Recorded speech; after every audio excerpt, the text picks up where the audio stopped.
All right, well, good morning, everyone. Good to have you all here and around the world. So let's get started taking some attendance here at the college. Here we have to register attendance. I'm not sure what it's like at Michigan. It's good to see you all. Let's see. We have Vinayak right here. Is Ebony here? Don't see Ebony. Jonathan Boylan. See, Ashley Chase, Naveen Elamarugru. Okay. Let's see, Ryan Garnier. Ryan. David J. Zafar Jezri. Let's see, Egwu Kalu. Vinit. Roberto Lacasa.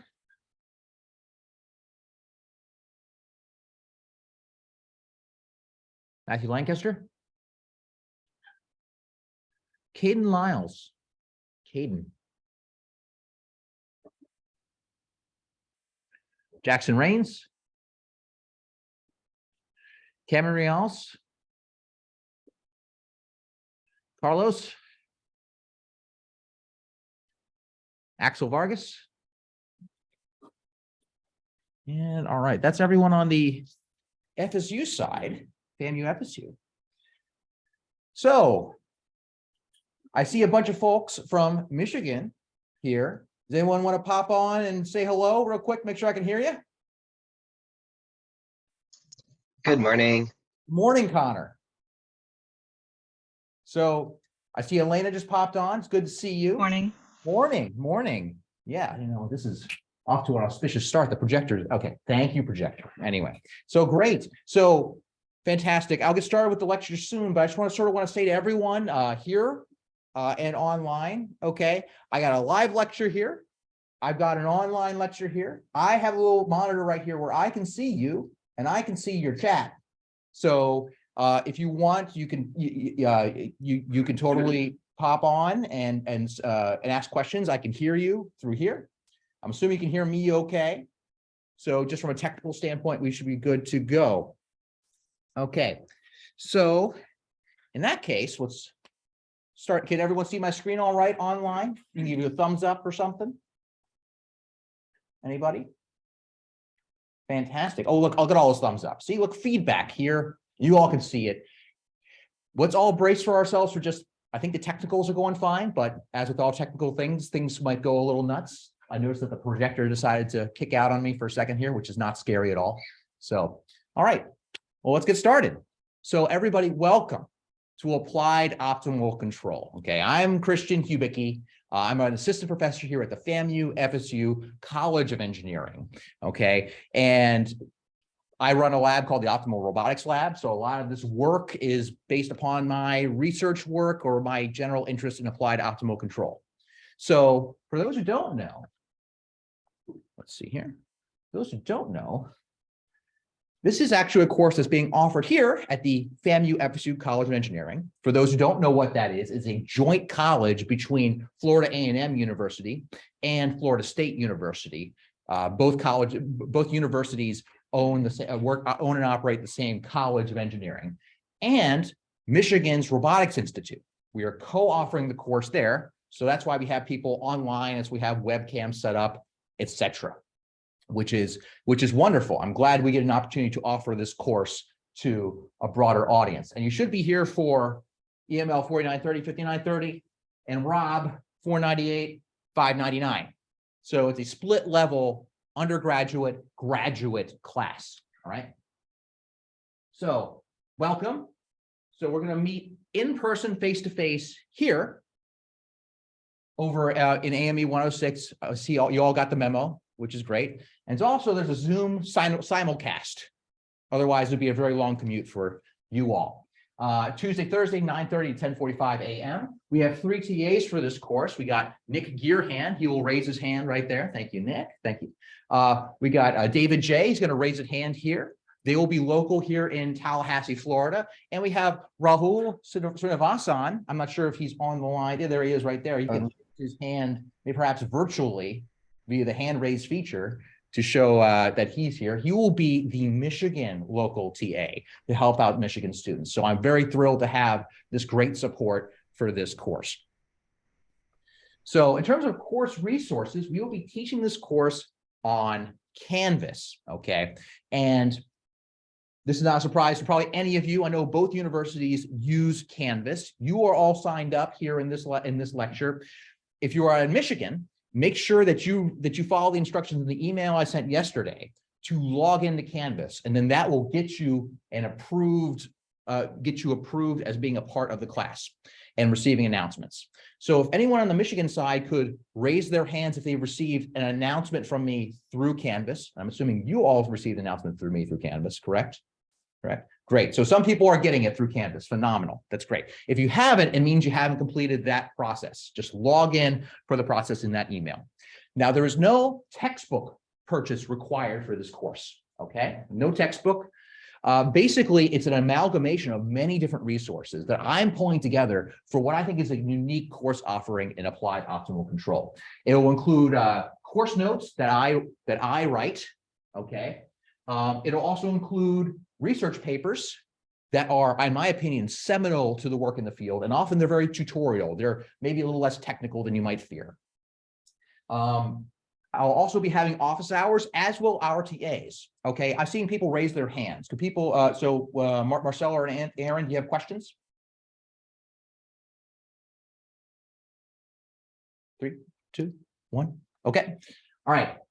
So office hours, we're determining when they'll be. So what I'm going to do is I'm going to send out a poll for you all to respond to let me know when you're available. I'll have one set of in-person office hours and one set of Zoom office hours. And our TAs will have opportunities to have office hours as well. Okay. So look out for that poll, everybody, and make sure that you respond to it. That way I know that there's an opportunity for you to go to at least one office hour. We always find a way. Okay. All right. In addition, I'll be providing lecture videos from the past. Okay. So I actually uploaded all of my lectures when I taught this course 2 years ago to YouTube. Okay. You can't search for them on YouTube. You can try searching my name. You won't get those lectures. You'll get very different videos, but that's a very different story. Okay. All right. So so that way there's another resource if you want to go through old lecture materials. But that said, I am recording all of this, and I'll be putting that on YouTube and putting links for you all to find it. All right. And there is a course schedule on Canvas. Right now it is tentative. I'm still fleshing out exactly what's going to be when. So don't panic over if you see something that says homework due next week. Don't panic just yet. Okay. All right. So I'll update for you all. Okay. All right. So grading, the syllabus is on the Canvas site. The grading scheme for this is we have approximately weekly quizzes, which are about 10% of your grade. The big portion of this class are the homeworks. Okay. And I want to impress that upon everyone. Okay. You might be used to classes where half your grades are exams. That's not happening here. So what is important to me when you are going through this class is that you are staying on top of the assignments, and many of which are coding related. I highly, highly recommend you get started on those as soon as is reasonable, because you don't want to leave them to the last minute. Now, because I'll tell you, there is nothing more frustrating than you trying to debug an error and you have 10 minutes. I can't say I haven't been there. Okay, but it's not a fun place to be. All right. So keep in mind, so the homeworks are a significant fraction of your grade. Okay. And the other 35% is your final project, which can be a group project. Okay. This is your opportunity to apply the optimal controls techniques to a project of your choice. And I'll get to that in a few minutes. So there are no traditional exams. All right. And here at the college, we have only ABCD Letter grading, I understand it is different at University of Michigan, where you have plus and minus grading. I'll be in consultation with your faculty as to what's a reasonable grading scheme for your college. It'll be one of the things that we are working out as a joint offered course. Okay. Now, policies. Attendance is highly encouraged, right? Okay.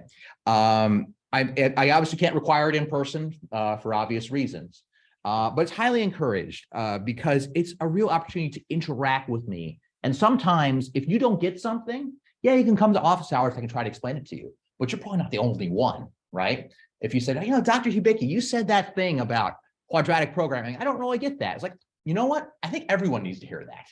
Okay. And there's a good opportunity for me to go back and forth with everyone, including over virtual. By the way, virtually, I also have a student here watching the chat, as am I. So please feel free to jump in at any time. Anyone. All right. So in terms of policies and copying work, you never copy each other's work. Okay. You can work together on homeworks. Okay. That's reasonable. You run into an issue, you're like, I'm running into this thing. And you're like, oh, that's a MATLAB thing. It's this thing. That's okay. All right. But don't copy each other's work. That's plagiarism. Makeup assignments and late assignments. I am not obligated to offer makeup and late assignments unless there's a valid medical excuse. There's a valid medical excuse policy in the syllabus. But that said, I often find ways to work with you to find reasonable accommodations. The last thing I want you to do is to have a bad week and then be behind on the entire class for the rest of the term. I don't want that. I want there to be some way that you can actually, make up and learn. If everyone got an A in this class, I'd be thrilled. Okay. All right. One thing I like to offer in all my classes, and this is be a poll of the audience, who here is doing research of some kind? Who's here is doing research? You're doing research. What are you doing? What are you doing? Anyone in Michigan, you have people doing research right there, right? Many of you are graduate students, and that's almost a requirement to do research. There are lots of deadlines in research. You have a paper deadline coming up.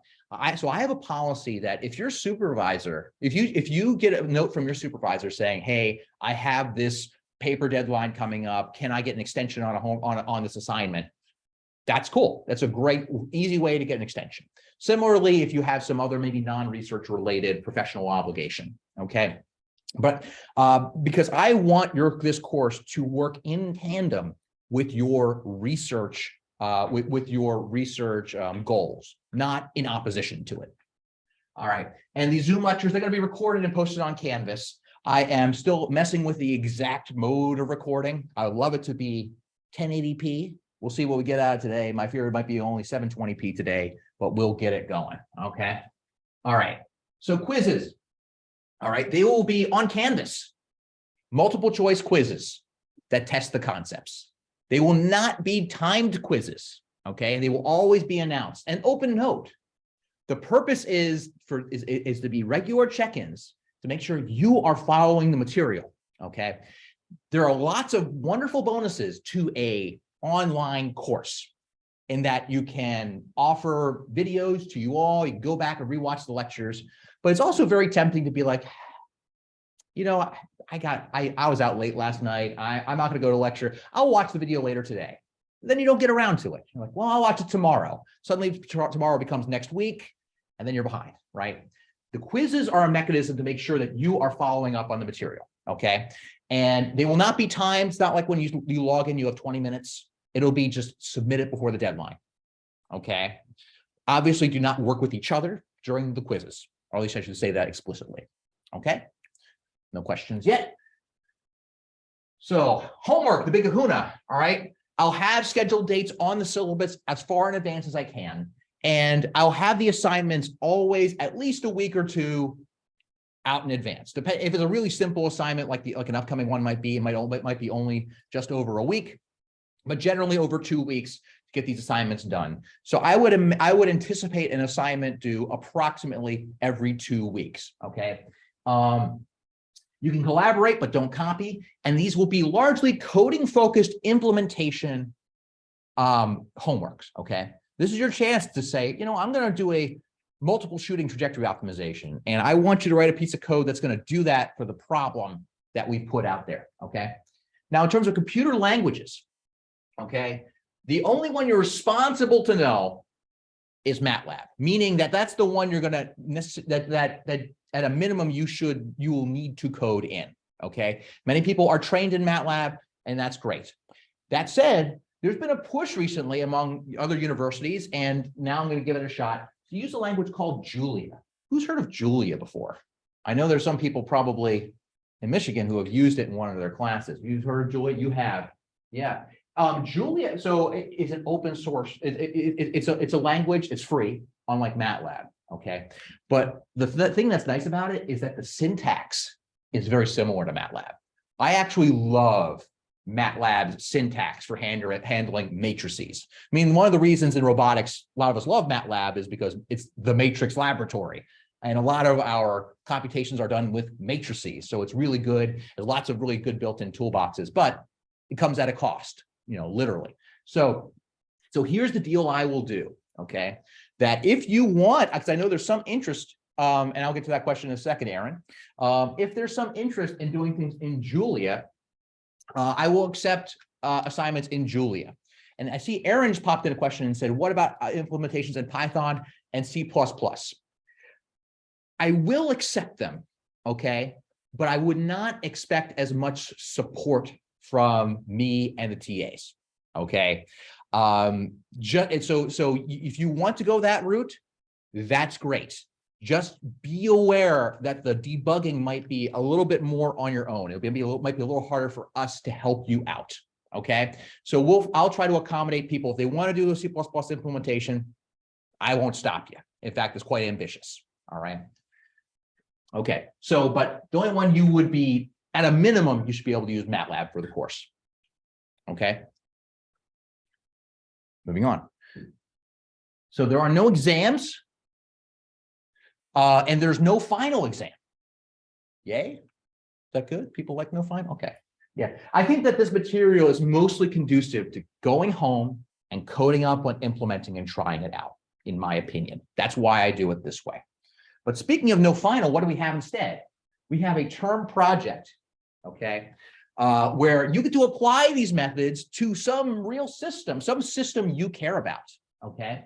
Now, this is actually an example from a previous course I did. Someone made a levitating light bulb, okay, where they actually, where they were able to power and levitate the light bulb electromagnetically. They designed a controller to keep it hovered there. They made a bang bang controller for it, okay? Fernando did a wonderful job with this, okay? Now, you do not need to build anything or use any physical system in your project. It can be totally simulated. The only requirement is that it has to be at least simulated. What is the project? You choose, okay? And some people might often ask me, it's like, hey, Dr. Hibiki, I have this research project. I'm wanting to do optimal control on it. Is it okay if I use my research project as a course project? Absolutely. I encourage it, okay? That you can do that. If what you learn here helps you in your research, that's amazing. That's exactly what I want, okay? Now, in terms of groups, I would like the size to be between 1 and 2 people, okay? But each person is going to be in the group, whether it's 1 or 2 people, is going to be responsible for coding their own optimal controller. There are many ways to do it. So if you have 2 people in your group, one's got to code up one optimal controller, another one's got to code up another. Okay. Now, in terms of graduate students, because we have undergrads and graduate students, we actually have a wide variety of people in this course this term. Okay. We have remotely in here, raise your hand if you are a graduate student. Okay. Got a lot of hand raises there. Got a bunch of hand raises there. My goodness. Okay. All right. Who here is a senior undergrad, like is going to graduate in the next year? Okay. A lot of people here, a lot of folks there. How about you all over in Michigan? Any seniors? Any juniors? Aren't you junior level? No, you're senior. You're okay. Yeah, you're senior level. Okay. I think I had people who show up actually at the sophomore level. Okay. Now, why is that? Why am I okay with that? It's because this coursework, while we're going to be, I think, doing some very advanced stuff, I'm convinced that you can learn all this material with just a basic level of coding. Like, can you do loops? Can you assign variables? Can you write a function? Can you write out math? And in terms of math prerequisite, can you take partial derivatives? Did you take Calc 3? Did you take multivariable calculus? In my opinion, that those are the only necessary prerequisites that you must know to get into to succeed in this course. Is it helpful if you've taken a controls course before? I'm sure that's helpful because it seems that because then you've seen at least the basics of control. But we will cover the basics of control in this class as necessary. Okay. Is it helpful to know linear algebra? Sure, absolutely. But any linear algebra you need, we will be covering in this class. I actually never took a linear algebra class. I ended up learning it in the courses that needed it on the fly. So proof by example, it can be done. Okay. And I think it's actually quite doable. All right. Same things with any prior optimization or operations research courses, similar idea. It's helpful, but not required. All right. So that is the end of the syllabus part of this lecture. Any questions on the structure of the course or the expectations of the course before we get into actual optimal control? Yes, Ashley. What will be the difference between the undergraduate and graduate Great question. The difference, I didn't get to that. The graduate students will, if you're taking it for graduate credit, there will be additional exercises in the homework set. Okay, that's number one. And on the term project, there's going to be additional requirements. Okay. Your system is going to have to be nonlinear. Okay. Or have some nonlinearity to it. Okay. There are a lot of control methods that work well for linear systems, but you can still apply them if you're tricky to nonlinear systems. So those are the additions. So basically, you need a more complicated project if you are you need to handle a more complicated part of the project if you're a graduate student. Any other questions? I don't see any in the chat. Any here? Okay. All right. So this is a course in applied optimal control. Okay. Now, when you think of control, what do you imagine? Okay. All right. And typically, I think when you talk, if you were to talk to someone, out in the street about control, I can't say if I've done that or not. They probably think of something like computer code, right? Oh, this is a thing like in a robot or a thing that's like, or with like, it's just computer code somewhere that tells it what to do. And often I get people coming to my office hours saying, oh, I'm interested in control. What do I do? Write a bunch of if statements? Yes and no. There is a lot of coding associated with modern and how we handle controls in the modern context. But really, when a lot of people who think about control, they think about things like this, a block diagram, okay? Where you have signals going into a system, coming out of a system, and wrapping back around, okay? Or an equation like this, right? This is a controller. People know what kind of controller that is? Anybody want to tell me? It's PID controller, right? Okay. So this is what you should be thinking about when you're thinking about controllers in general.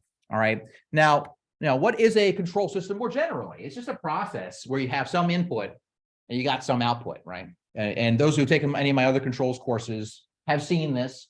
Just expand your thinking, which means it's bigger than just robots, even though this is a robotics offered course. There are all kinds of interesting systems that have inputs and outputs. Now, in terms of the structure of a controller, there are two primary ways that you can control a system, two primary things that you can adjust. One is you can adjust the, you can make what's called a feedback controller, okay? Meaning that you measure what you want, that's your output. You take that signal and you subtract it from your reference input, okay? And that gives you something called the error, okay? And you use that information in order to correct for how wrong you are. And that's a feedback controller, right? The second thing that you can do is you can actually change this input, this reference, this feed forward part of the controller, okay? Those are two things that you can design as a control system designer to make your system behave the way that you want, okay? So now this feedback part of the controller, you can see as this PID controller we just talked about.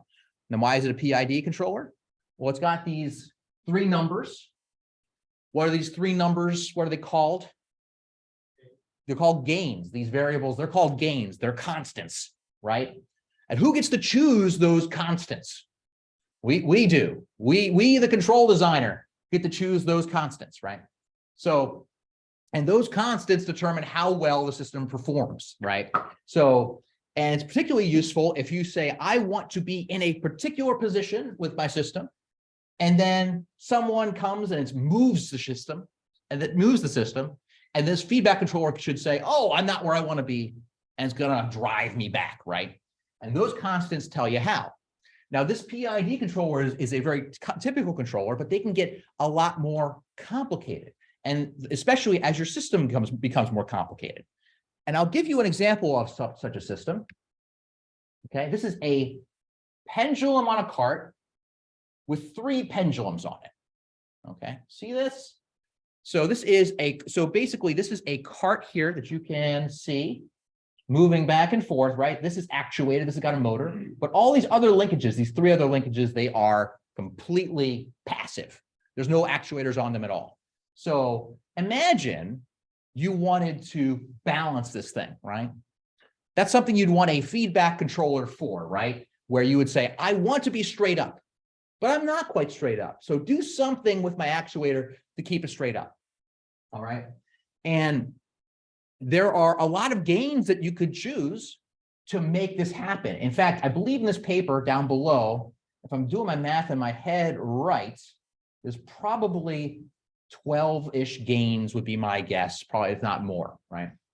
And so how do you choose those gains appropriately to get the response that you want? Okay, there are a lot of ways, but one way is via optimization, okay? There is a method for coming up with optimal gains for a system like this, okay? Depending upon how you define performance. And it's a method called LQR, or linear quadratic regulator, that we're going to cover in this course.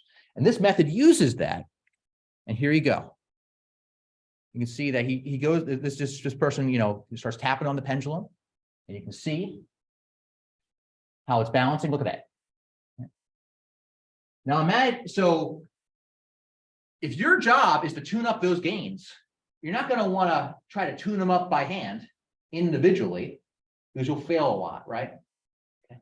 But if you know about the physics of the system, okay, and we linearize it, that's the L part of LQR, and we feed in these two matrices called Q and R that define our performance, out pops the gains that make it do this. Okay, pretty awesome, right?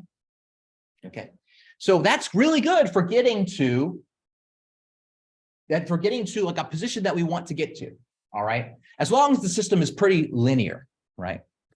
Okay, and the reason we can assume the system is pretty linear is because we're not deviating too far from the linearized point of the pendulum. It's straight up, right?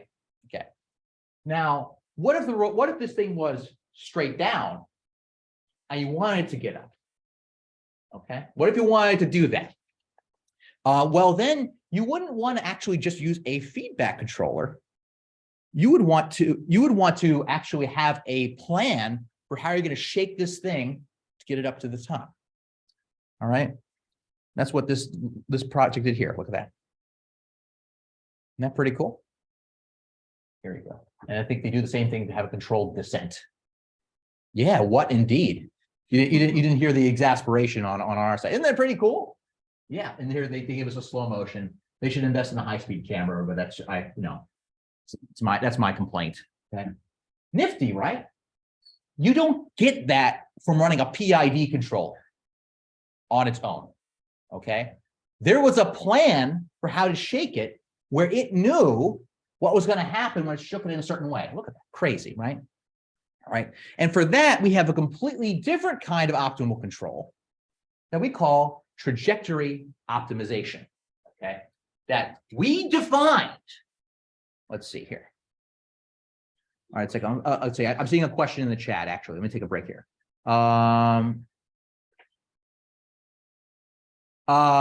This class, disability accommodations, and this actually, as with any Michigan policy, should apply here.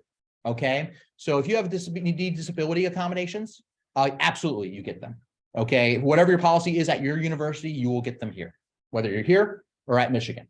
Okay, if there's anything you need, if anyone needs to reach out to me about, feel free to reach out to me about. I'm happy to accommodate as best we can. Okay, so trajectory optimization. Okay, what we can do is we can say that, hey, here's the physics of our pendulum. It starts down low.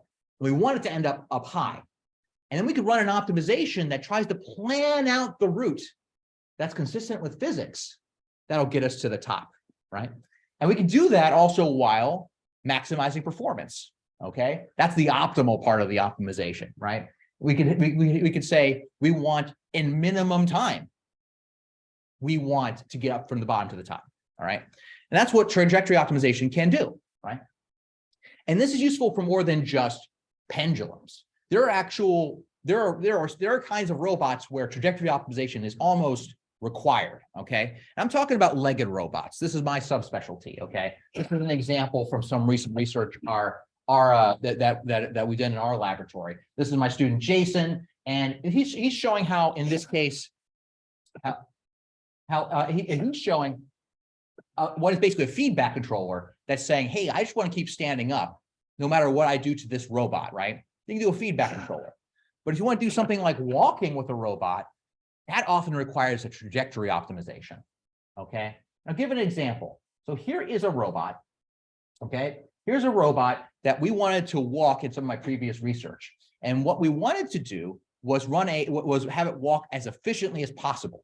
So we ran a trajectory optimization, okay? With knowing the equations of motion of this robot, we said, hey, we want this robot to put one foot in front of the other and move all of its joints in such a way that it's using as little energy as possible, okay?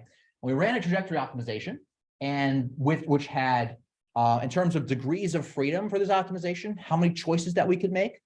You remember like the 12 or so that you would need for the pendulum on the cart?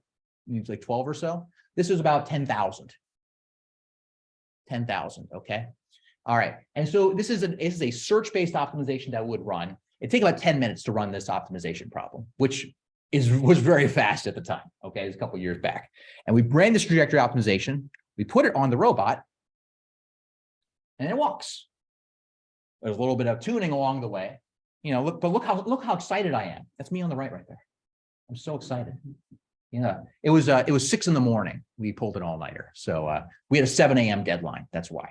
So, so the nice thing is that we were able to put the physics of the robot in the computer, run an optimization, came up with a trajectory, and we put it on the robot. We then put a little bit of a feedback controller on the outside of it to help, correct for little mistakes and stuff like that. But it came up with this really kind of nice and natural looking gate. All right. And we didn't tell it to look natural, by the way. We told it to be efficient. Okay. And that's what it came up with. And I'm sure many people are thinking the same thing as, as other people. Where does one buy robot shoes? Okay. And the answer is the shoe store, like anyone else. Okay. So we actually went to Journeys the night before because the previous shoes we had were too squishy. It was actually throwing off the controller. And so Journeys was the last place that closed the night before. And so we unbolted the robot foot, took the Journeys, they put it on the shoe sizer, clank, and they're like, okay, size 14.5 men's. So that was the size of the shoe. And this guy was a complete professional, by the way. He was not fazed at all by the idea of actually fitting a robot shoe. So, I was only a little offended by that, but he was cool. All right.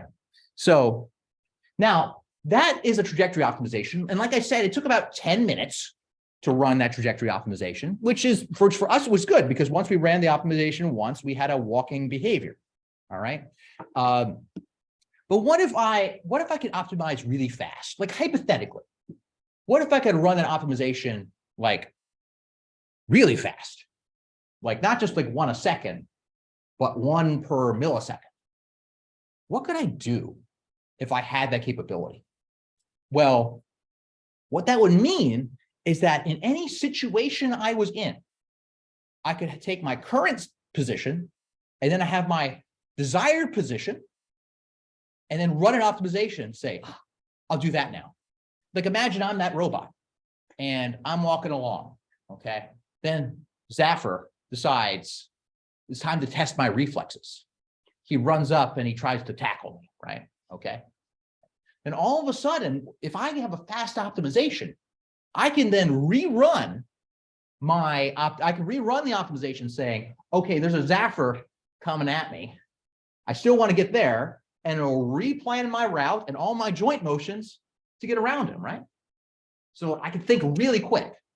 That would be awesome, right? Okay. And that's actually a technique called model predictive control. It's basically the idea of running an optimization over and over again to achieve the result that you want. You have a model, which is an understanding of your physics, and then it plans on, it predicts where you need to go, and you use it for control.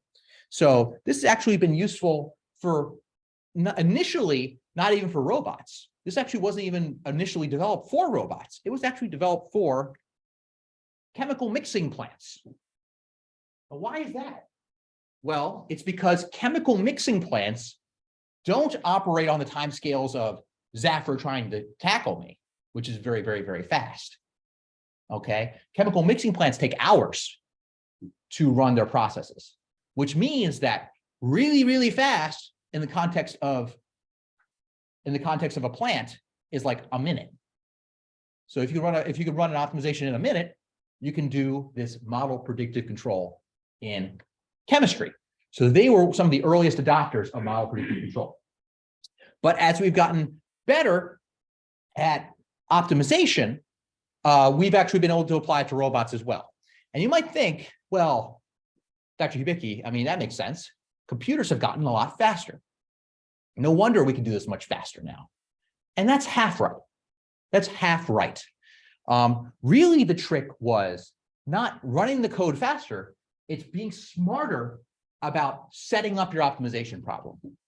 Okay. When you run an optimization, it matters how you set up the problem. Let's see, you got a question here from Allie. If we're creating our own project and are expected to simulate it, will we learn how to develop the dynamics of nonlinear systems? This is a great question, Allie. What I will recommend is that people find resources that have the dynamics of their system. Okay, this is not the first time I've done this kind of project. So what I recommend people do is go online. Let's say you want to do a fixed wing aircraft, for a random example, okay, that you wanted to control. Well, I recommend that you go into the literature and find papers on fixed wing aircraft dynamics, and they will have equations for you. And you use those equations. So that if you want to learn more about formulating the equations for nonlinear systems, we can help with that to the degree with which it's in our power. If it's a mechanical system, we got you covered. Okay, we can help you there for sure if you need to develop it from scratch. If it's outside of that regime, if we can find equations somewhere, that'll be ideal. One of the milestones about halfway through the term is showing me a simulation of your system. Okay, and that is often an important sticking point that people think that people get stuck on. I used to run this class where I just had the final project at the end, and people would run into problems, and they're like, my controller isn't working. Why isn't my controller working? And the answer was the controller was fine. The simulation was wrong.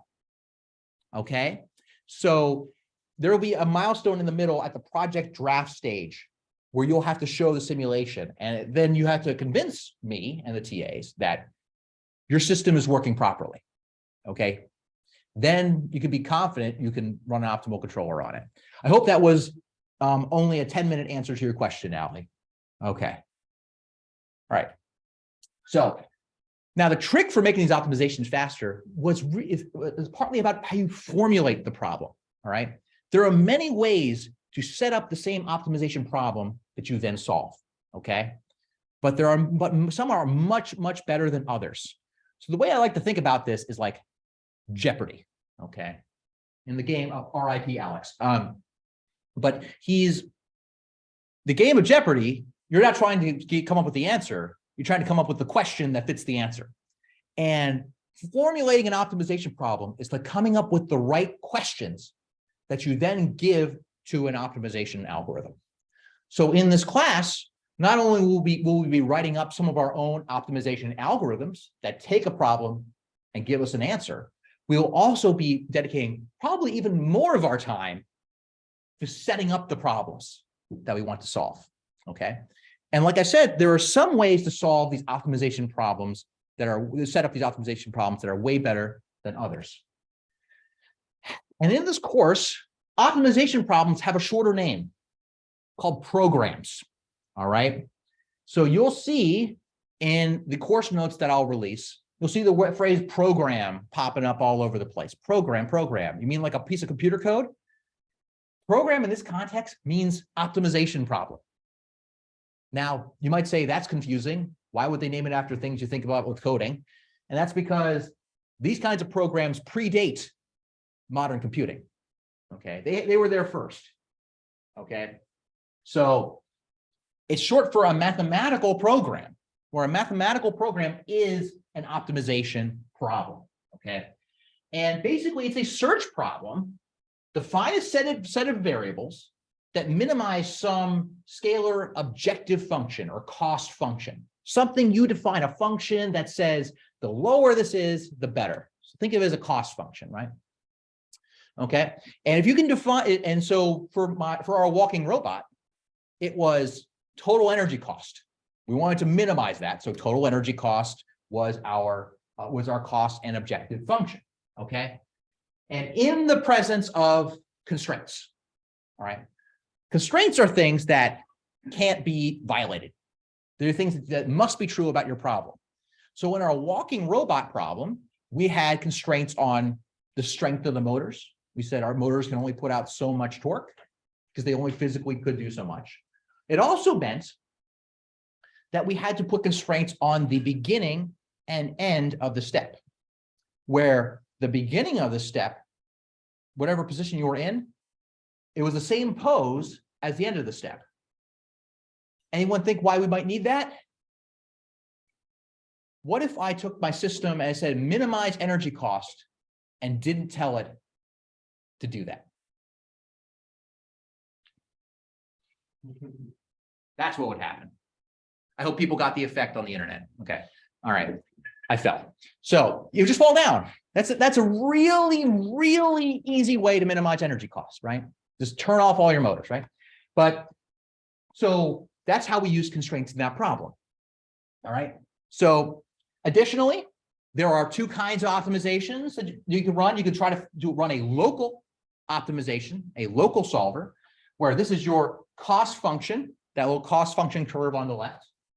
Okay. And it will try to just find a basin, bottom of the basin, the local optima, right? So if you read it here, it would get stuck in the bottom, right? There are also global optimizations, all right, where you actually go find the absolute lowest best point available for your problem, right? There's often a trade-off in that local solvers, local optimizations are much faster to run, much faster. In fact, most of the optimization algorithms that we will both write and run will be local solvers. Global solvers, they're trickier. Okay, all right. They're trickier to get working. But they still can be useful, and there are some tricks to helping you find global solutions. So you can see different examples of local and global optimization solvers. Okay. Now we're talking about how we use, this is all interesting background, but how does this make our optimizations faster? Okay. Well, the exact form of your, so basically the way it comes down to the optimization problems is that they are defined by three quantities. The first one is called your design vector or your decision vector. Okay. Basically, these are all the decisions that you could make.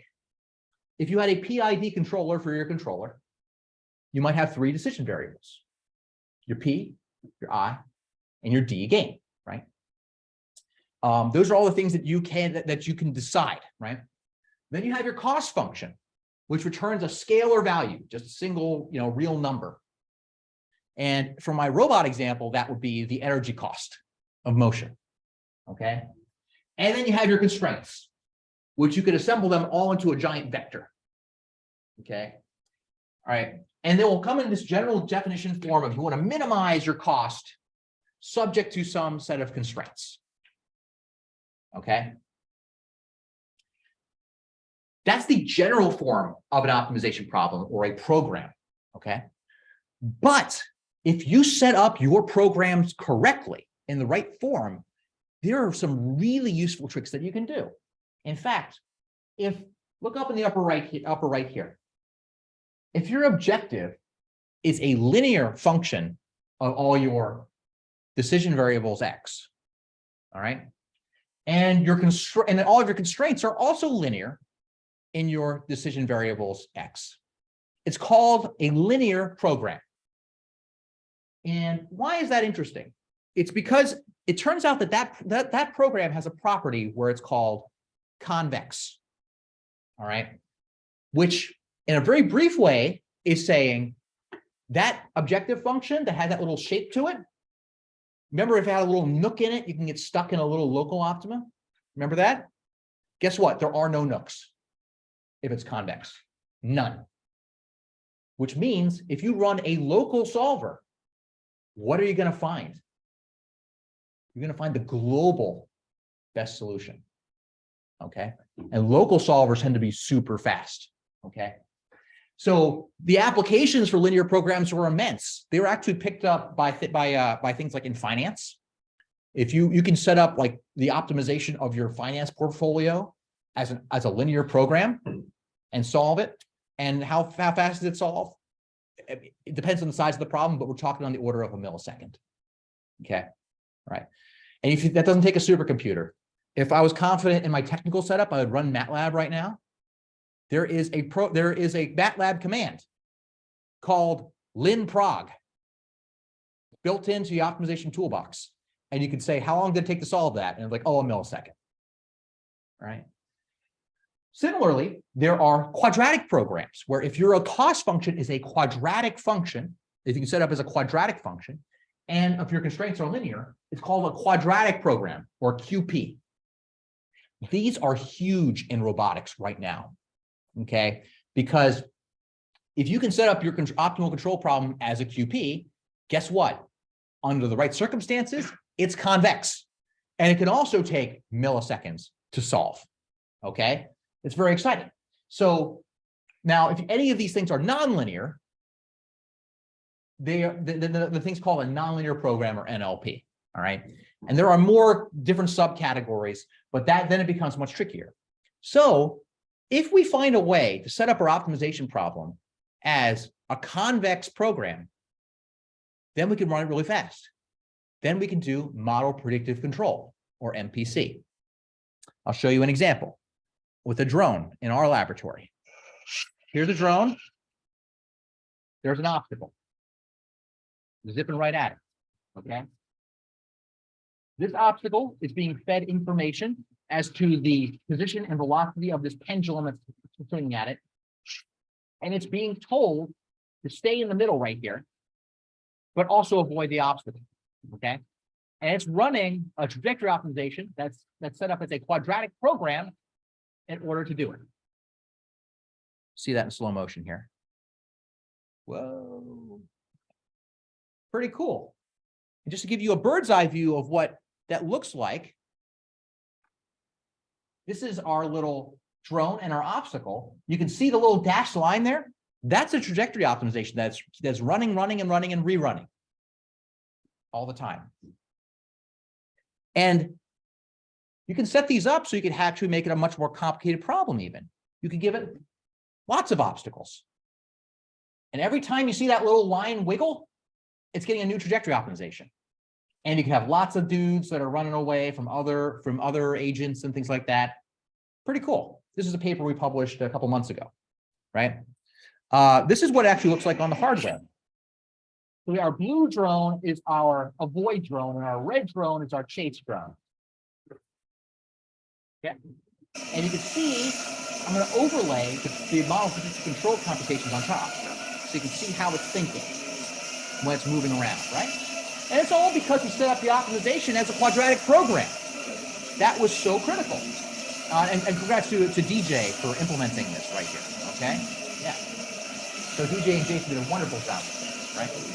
And there's no reason it can't work in 3D as well. That example, we said stay in the plane, but you can say it moves in 3D. You run into other problems like downwash in 3D that become tricky, but so, and and drones are cool, but they're comparatively simple. But here's an example from MIT's Electric Cheetah. Let's see if I can get this video going here. Get to see it. Yeah, it's not really playing right now. So it's a platform. Here we go. This is MIT Electric Cheetah running, and it's using model predictive control to plot the body to predict the body trajectory. And then the legs are kind of just wailing around to make it happen. Okay, and it goes pretty darn fast, and you can do all kinds of cool maneuvers, even maneuvers that you never told it to do before. If you just give it new constraints, new objective functions, it'll just come up with a new behavior on the fly. So that's something you can do with model predictive control, which is pretty fun. But sometimes you need to come up with controllers for really complicated, intricate systems. Okay, like this is that purple robot I was showing you before. Okay, it has lots of interconnected parts and things like that. And when we did a trajectory optimization, that took 10 minutes. But we also want to do real-time control, feedback control on the fly, okay, in case this thing gets pushed or needs to change direction and things. Well, we can come up with something called a task space controller or an operational space controller, which will take into account all the different degrees of freedom. And we give it a command like accelerate your center of mass in that direction, accelerate your foot in that direction. And we can set that up as a QP, a quadratic program, in order to come up with all the torques to all the motors to get it to go where you want to go. All right. I'll show an example from our own lab. Okay. This is using an operational space controller, also with some MPC on top, where all the torques to this robot are being assigned every millisecond by a quadratic program. We run every millisecond. We want to move a little bit forward like this. Okay, quadratic program, solve it. Here are my torques, over and over again. And you can see a little bit more of the structure here on our hardware implementation. You can see that model predictive control gives us our trajectory. And then we send that to our operational space controller, which gives us torques to our motor. And then we estimate our state, we get some feedback, and we rinse and repeat. So it's both doing planning and it's doing feedback control all at the same time. Again, why? Because we turned them into QPs, formulated them in a smart way. So with that is a broad outline of the kinds of tools we're looking to cover in this course that you should be able to implement by the end of this class. And right now, so I hope that gives you a general overview, and I'm happy to take any questions because that's the end of my material for today. Thank you for the light applause. Thank you. All right, cool. All right. I'll see you all on Thursday. Same time, same place, same method. Thank you very much. I'll stay on for just a few minutes in case any Michigan folks also have any questions. Thank you. Thank you all.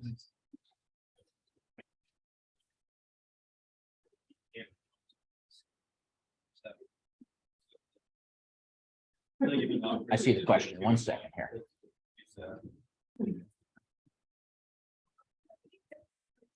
All right. See a question on, let's see.